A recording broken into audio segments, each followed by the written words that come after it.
এই ভিডিওটি কোনো তত্ত্ব শেখানোর ভিডিও নয়। এটি কোনো সব সমস্যা সমাধানের সূত্রও নয়। এই ভিডিওটি প্রস্তুত করা হয়েছে একটি ক্লান্ত, বিভ্রান্ত, চুপ করে থাকা মনের পাশে বসে। আমরা এমন এক সময়ে বাস করছি যেখানে শরীর সুস্থ কিন্তু মন ভারী, সব আছে কিন্তু শান্তি নেই, কথা বলার মানুষ আছে কিন্তু বোঝার কেউ নেই, হাসি আছে কিন্তু স্বস্তি নেই। আমরা দূষণের কথা বলি, বায়ু দূষণ, জল দূষণ, শব্দ দূষণ, কিন্তু সবচেয়ে ভয়ঙ্কর দূষণটি আমরা প্রায় বুঝতেই পারি না, মনের দূষণ, মাইন্ড পলিউশন। এই ভিডিওটি সেই অদৃশ্য দূষণকে চেনানোর একটি প্রয়াস। এই ভিডিও প্রস্তুত করা হয়েছে সেই মানুষদের জন্য যারা সব ঠিক থাকার পরও ভেতরে ভেঙে পড়েন, যারা অতিরিক্ত ভাবেন কিন্তু থামাতে পারেন না, যারা অন্যদের জন্য সব কিছু করেন কিন্তু নিজের জন্য কিছুই না, যারা শক্ত থাকতে থাকতে ক্লান্ত, যারা নিজের সঙ্গে কথা বলার ভাষাটা ভুলে গেছেন।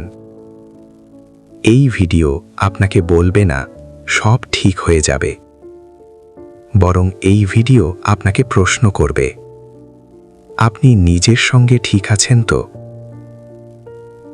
এই ভিডিওতে আপনি পাবেন আপনার নিজের ভাবনার প্রতিচ্ছবি, আপনার অজানা কষ্টের ভাষা, আপনার ক্লান্তির বৈজ্ঞানিক ব্যাখ্যা এবং সবচেয়ে গুরুত্বপূর্ণ, নিজের কাছে ফিরে যাওয়ার পথ।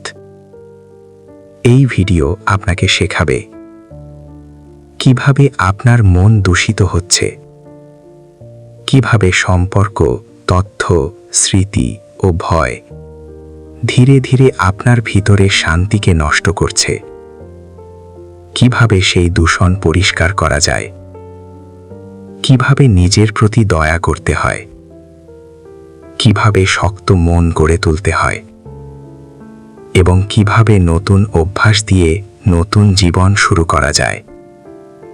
কিন্তু মনে রাখবেন, এই ভিডিও কোনো জাদু নয়, এটি একটি সহযাত্রী।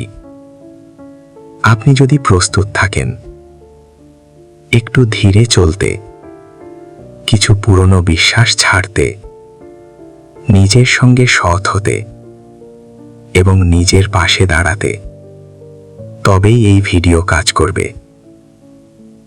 ভিডিওটির কোনো বাক্যে চোখ ভিজে গেলে সেটা এড়িয়ে যাবেন না, কারণ যে বাক্য আপনাকে কাঁদায় সেটাই হয়তো আপনার নিরাময়ের দরজা। তাহলে চলুন আমরা এবার শুরু করি। মাইন্ড পলিউশন, অদৃশ্য দূষণের ভয়ঙ্কর ছবি। যে দূষণ চোখে দেখা যায় না।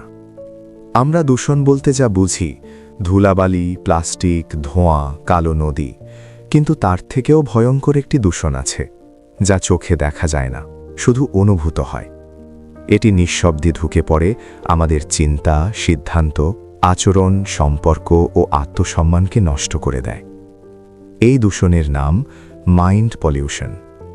এটি আধুনিক যুগের সবচেয়ে বড় সংকট, কারণ আগের শতাব্দীতে মানুষ লড়ত খাবার, বেঁচে থাকা, যুদ্ধ, রোগের সঙ্গে, আর আজ মানুষ লড়ছে নিজের মনের সঙ্গে। রিমার অদৃশ্য আঘাত। রিমা নামের একটি হাসিখুশি কলেজ পড়ুয়া মেয়ে। একদিন বন্ধুরা মজা করে বলল, তুই এমন কেন? তোকে দেখে তো কেউ গুরুত্বই দেবে না। সবাই হাসল, রিমাও হাসল, কিন্তু তার ভেতরে কোথাও অল্প একটু ফাটল ধরল। সেদিন রাতে সে আয়নার সামনে দাঁড়িয়ে দেখল, আমি কি সত্যিই এত খারাপ? এই একটি বাক্য তার মনকে আস্তে আস্তে দূষিত করতে শুরু করল। কেউ দেখল না, কেউ শুনল না, কেউ জানল না, কারণ মনের ক্ষত কাঁদে নিঃশব্দে। মাইন্ড পলিউশন আসলে কি? সংক্ষিপ্তভাবে বলা যায়, যে কোনো বাহ্যিক বা অভ্যন্তরীণ প্রভাব যা মনের স্বচ্ছতা, শান্তি, শক্তি ও আত্মবিশ্বাসকে নষ্ট করে, সেটাই মাইন্ড পলিউশন। এটি আসতে পারে কারো বলা কঠিন কথা, অপ্রয়োজনীয় তথ্যের পাহাড়, সোশ্যাল মিডিয়ার তুলনা, পরিবারের ঝগড়া, অফিসের চাপ, নিজের ভেতরের ভয় ও সন্দেহ থেকেও।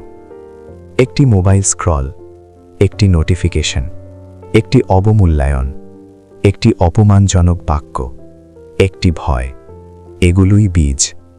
বড় হয়ে তা হয়ে ওঠে মনের বিষাক্ত গাছ। মনের দূষণ কেমন অনুভূত হয়? যেমন বায়ু দূষণে শ্বাসকষ্ট হয়, জল দূষণে পেট ব্যথা হয়, তেমনি মাইন্ড পলিউশনে চিন্তা জটিল হয়, মন অস্থির হয়, আত্মসম্মান কমে যায়, কিছুতেই মন বসে না। ছোট বিষয়েও রাগ, ভয় বা হতাশা আসে, জীবনের লক্ষ্য ঝাপসা হয়ে যায়। মানুষ ভাবে তার জীবন সমস্যা ভরা, কিন্তু আসলে সমস্যা জীবনে নয়, তার মনে। দীপক সকালবেলা উঠেই নিউজ দেখে, ভয়ঙ্কর দুর্ঘটনা, অপরাধ, রাজনীতি। মানসিক স্বস্তি তো দূরের কথা, মাথা ভারী হয়ে যায়। তারপর সোশ্যাল মিডিয়া খুলে দেখে সবাই যেন কত সুখে আছে, ঘুরছে, হাসছে, উপার্জন করছে। সে মনে মনে ভাবে, আমি কি পিছিয়ে যাচ্ছি?